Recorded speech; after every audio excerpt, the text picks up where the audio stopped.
There comes a moment in life that feels deeply unsettling, not because everything is falling apart, but because nothing feels alive anymore.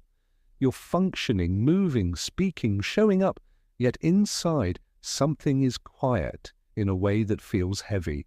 The things that once excited you don't reach you now. Even rest feels empty, and the most confusing part is this. You can't point to a single reason why. This isn't laziness, it isn't ingratitude, it's a signal.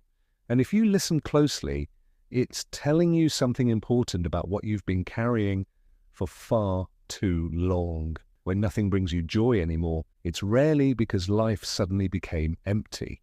More often, it's because you've been carrying too much for too long. Joy cannot survive in a system that is constantly overwhelmed. When your inner world has been in survival mode, managing expectations, disappointments, emotional labor, and unspoken pressures, joy doesn't disappear out of spite. It goes quiet out of protection.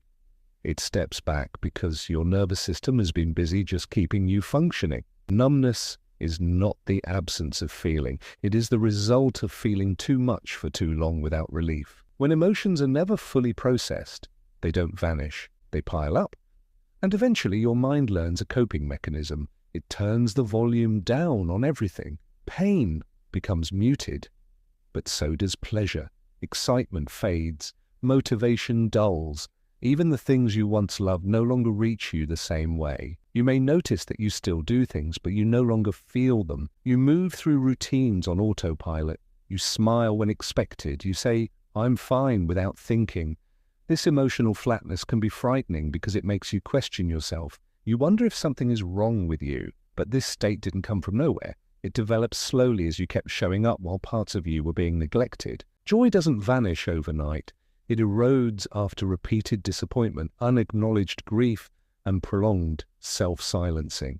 It fades when you prioritize endurance over honesty, when you tell yourself to push through instead of pause, when you minimize your emotional needs because others depend on you or because you were taught that needing too much is a flaw. Over time, your inner world learns that joy is optional, but survival is required. Sometimes nothing brings you joy because you've outgrown what once fulfilled you, but you haven't yet found what replaces it. Growth often feels like emptiness before it feels like expansion. You're no longer who you were, but not yet who you're becoming.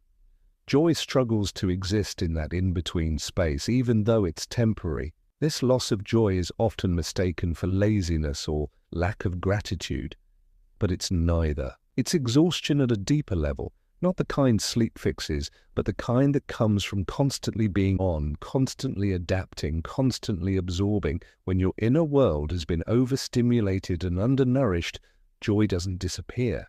It waits. There is also grief hidden inside this numbness.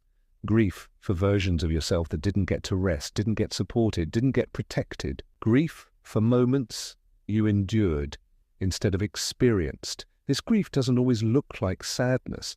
Sometimes it looks like emptiness, like neutrality, like feeling untouched by things that once moved you. When nothing brings you joy anymore, it can feel isolating. Others may look at your life and assume you should be happy. That disconnect between appearance and experience makes you stop talking about it. You carry it alone.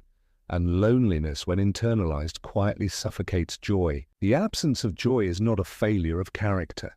It is a message from within. Joy didn't leave because you don't deserve it. It stepped back because you've been surviving instead of living. Over time, repeated emotional compromise drains joy. Each time you silence your truth to keep the peace, accept less than you need, or override your feelings, another weight is added. Individually manageable, collectively exhausting. Joy struggles to survive when self-betrayal becomes routine. Living by expectations rather than alignment creates a life that functions but does not feel alive.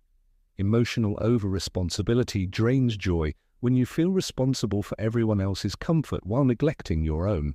Unprocessed disappointment lowers expectations until neutrality feels safer than hope. Mental noise also blocks joy. Overthinking, planning, replaying, worrying, these keep you from presence. Chronic stress keeps your nervous system in survival mode, prioritizing alertness over pleasure. Identity fatigue plays a role. When you've been the strong one, the reliable one, the understanding one for too long, you lose touch with who you are outside of function. Comparison deepens the numbness, replacing curiosity with self-judgment.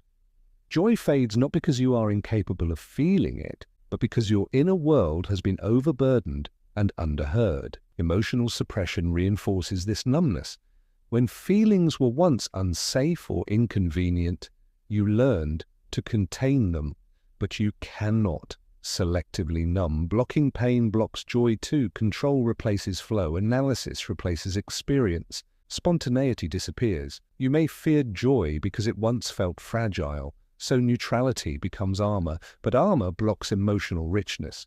Joy cannot be forced back through positivity or motivation. It returns when emotional safety returns. Over time, you may lose touch with yourself beneath roles and pressure. Logic replaces resonance. Safety replaces curiosity.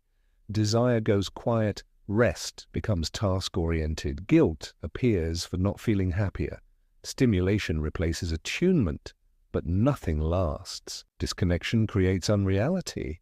Moments pass without imprint. Time moves, but nothing feels meaningful. This is not because life lacks meaning. It's because you've been divided from yourself. Unresolved grief deepens the numbness. Grief for people, time, opportunities, and versions of life that never came to be. Unacknowledged loss consumes emotional energy. Closure never received keeps you suspended. Numbness becomes protection, but protection limits joy. Grief, left unprocessed, stagnates emotional flow. Allowing grief releases it. Joy cannot return until grief is allowed a voice. Not to trap you in the past, but to free you from it. Joy returns quietly, as relief before happiness, as safety before pleasure, less numb before joyful, softening before excitement. You cannot rush this, you cannot demand it. Pressure to feel better blocks joy, presence invites it. Small preferences return, subtle meaning reappears. Joy rebuilds through accumulation, not intensity. Boundaries restore safety. Rest becomes real.